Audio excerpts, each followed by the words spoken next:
Ist die Beziehung oder die Verbindung, von der du denkst, dass die eine Seelenpartnerverbindung ist die göttlich oder toxisch? Was trifft eher zu und wie kannst du es rausfinden? Naja, es gibt natürlich ganz klare Indizien. Was ich dir heute aber rate, ist ein völlig andere Herangehensweise. Nämlich, ich würde dir empfehlen, dass du dich überhaupt nicht fragst, ist es meine Dualseele oder nicht? Ist das mein Seelenpartner oder nicht? Auch wenn ich weiß, dass das eine der Fragen ist, die euch in diesem Prozess umtreibt, ne? Das ist wirklich eine der meistgefragten Fragen von wegen, wie kann ich wissen das? Wie kann ich wissen, dass er oder sie wirklich diese spezielle Person für mich ist? Wirklich, dass wir wirklich diese Verbindung haben, die unumstößlich ist. Was geschieht nun, wenn ihr das macht, was ich euch sage, nämlich versucht mal, dieses Label gar nicht vergeben zu wollen. Versucht mal, diese Beziehung oder diese Verbindung oder diese erhoffte Verbindung oder erhoffte Beziehung, wo auch immer ihr steht mit dieser Person, versucht mal so damit umzugehen, als wüsstet ihr gar nichts von Dualseelen. Als wäre das einfach. Ne? Einfach eine Person, die in euer Leben tritt oder einfach eine Person, mit der ihr seit Jahren eine starke Anziehung verspürt. Und ihr wüsstet jetzt nicht, dass es das gibt, dass man mit jemandem eine ganz spezielle Verbindung haben kann oder füreinander bestimmt sein kann, sondern ihr guckt einfach möglichst neutral, was geht hier ab? Ne? Wie wird mit mir umgegangen? Wie gehe ich mit der Person um? Wie fühle ich mich dabei? Was wird mir gesagt? Was wird mir getan? Was mache ich? Wie verhalte ich mich? Wie fühle ich mich? 90% der Zeit fühle ich mich glücklich, fühle ich mich unglücklich? Und dass ihr so versucht, daran heranzugehen. Und wenn ihr sagt, ich fühle mich meistens unglücklich, als Beispiel, ich komme aber nicht von der Person los, ne?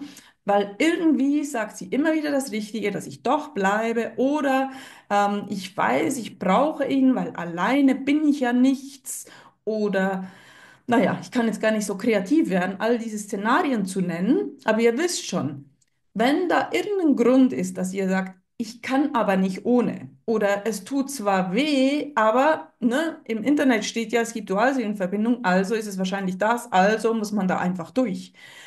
Nein, schaut es so neutral an, als hättet ihr noch nie was von irgendwas gehört, also noch nie was von diesen speziellen Verbindungen und versucht dann dem auf den Grund zu gehen und kommen, warum, weshalb ihr von dieser Person nicht lassen könnt. Oder warum ihr trotzdem spürt, dass da Liebe ist. Und wenn ihr schon dabei seid, fragt euch mal, was eure Definition von Liebe ist. Ist das, was ihr da erlebt, Liebe oder nicht Liebe? Und wie ihr wisst, ne, das können subtile Unterschiede sein, Liebe oder nicht Liebe. Es ist eigentlich nicht so subtil. Und trotzdem verstehe ich jeden, der das kurzfristig das eine für das andere verwechseln kann. Also wo man denkt, das ist doch Liebe, weil ich spüre ganz genau, der will auch nicht ohne mich und der kann nicht ohne mich oder der sagt mir, er liebt mich oder er sagt mir, ich bin seine Zukunft oder was auch immer. Oder er ist zwar noch verheiratet, aber er sagt mir, dass er lieber mit mir wäre. Nein, nein, nein, nein, nein. Alle möglichen Szenarien.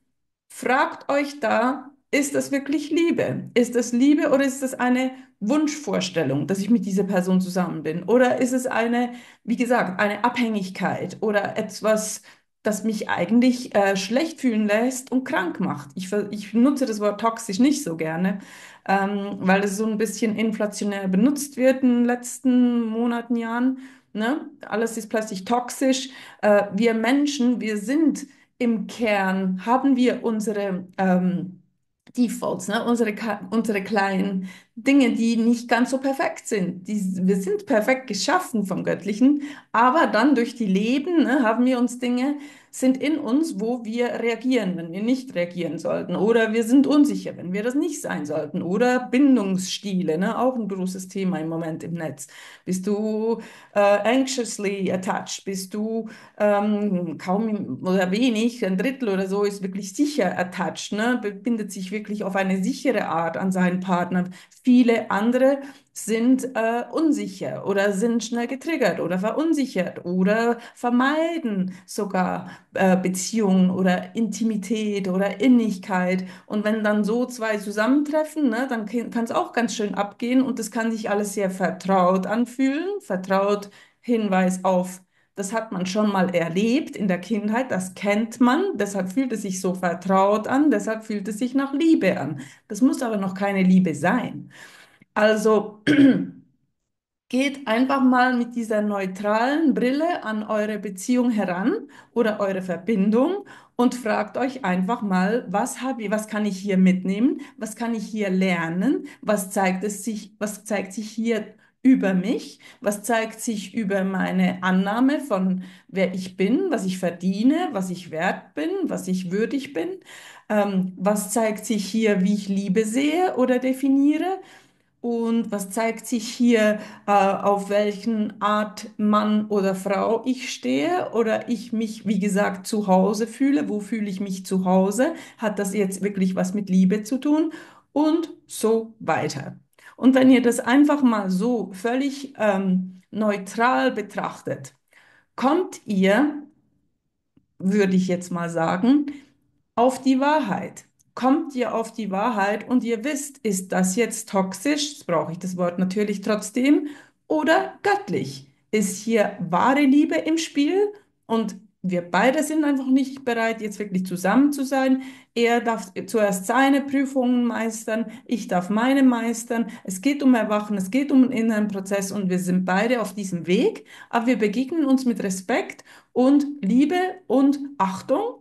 Oder ist es, wie gesagt, auf dieser ganz anderen Ebene, wo es eben nichts mit göttlich zu tun hat? Natürlich ist es auch göttlich, weil es ist auch in dem Sinne von Gott gegeben, im Sinne von, es wird euch als Wachstumschance gegeben, ne? Oder als Wachstumstool, wenn man so will, die andere Person, damit ihr das, was euch da gezeigt wird, über euch selber, über diesen Partner, auflösen könnt und sozusagen auf das nächste Level kommen könnt, von wer ihr seid und wer ihr in einer Beziehung seid und was ihr denkt zu verdienen und nicht zu verdienen.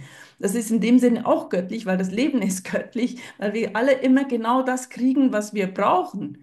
Nicht unbedingt, was wir wollen, aber was wir brauchen. Und deshalb, ne, es ist im Grunde beides göttlich, aber ich meine jetzt mehr die Natur der Verbindung, die ist entweder, wie gesagt, auf dieser rein göttlichen Liebe basiert oder sie ist, ne, karmisch, könnte man auch sagen. Also da muss irgendwie Karma aufgelöst werden zwischen dir und dieser anderen Person.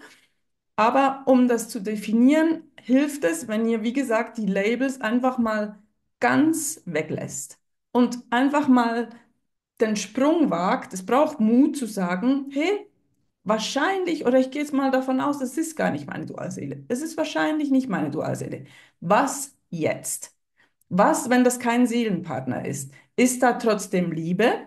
Kann ich trotzdem damit leben, dass ich Liebe im Herzen habe für diese Person, auch wenn wir im Moment vielleicht durch Kontinente getrennt sind oder durch Ozeane? Ist da trotzdem diese Liebe, die ich einfach so stehen lassen kann? Oder wir wohnen zwar unter einem Dach, aber unser täglicher Austausch oder unser Miteinander hat eigentlich nichts mehr mit Liebe zu tun. Das ist schon längst negativ geworden, toxisch geworden, krankmachend geworden, beleidigend, mit viel Streit und wieder, ne, auch zwischen Seelenpartnern kann es Streit geben, aber es gibt einfach ja, Unterschiede darin.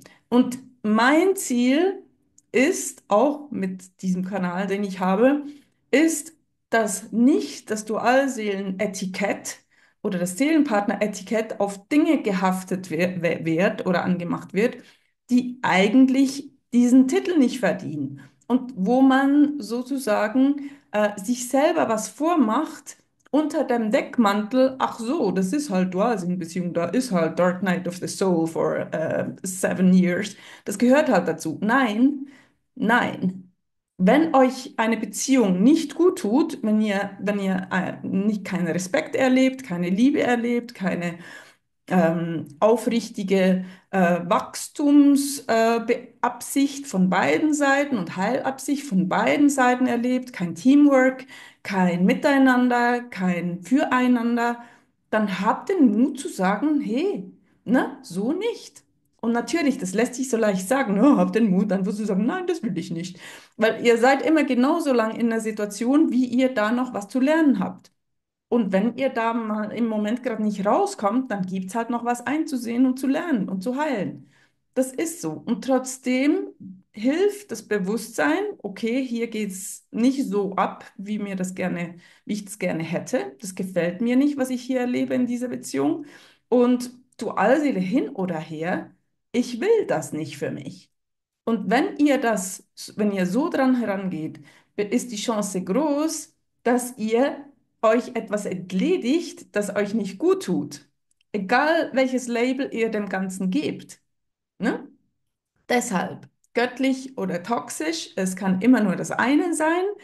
Habt den Mut, das so klar euch zu fragen, zu hinterfragen und nicht zu irgendwas Nein zu sagen, das euch einfach nicht gut tut und wo die Aufgabe drin besteht, dass ihr genau das realisiert, dass es nicht das ist, was ihr wollt, verdient oder ähm, ja, was für euch vorgesehen ist auch. Gut, das wollte ich heute sagen. Danke für die Aufmerksamkeit und ja, nehmt Kontakt auf, wenn ihr das möchtet, sonst Kommentare lassen, Likes. Ich danke euch und bis bald. Tschüss.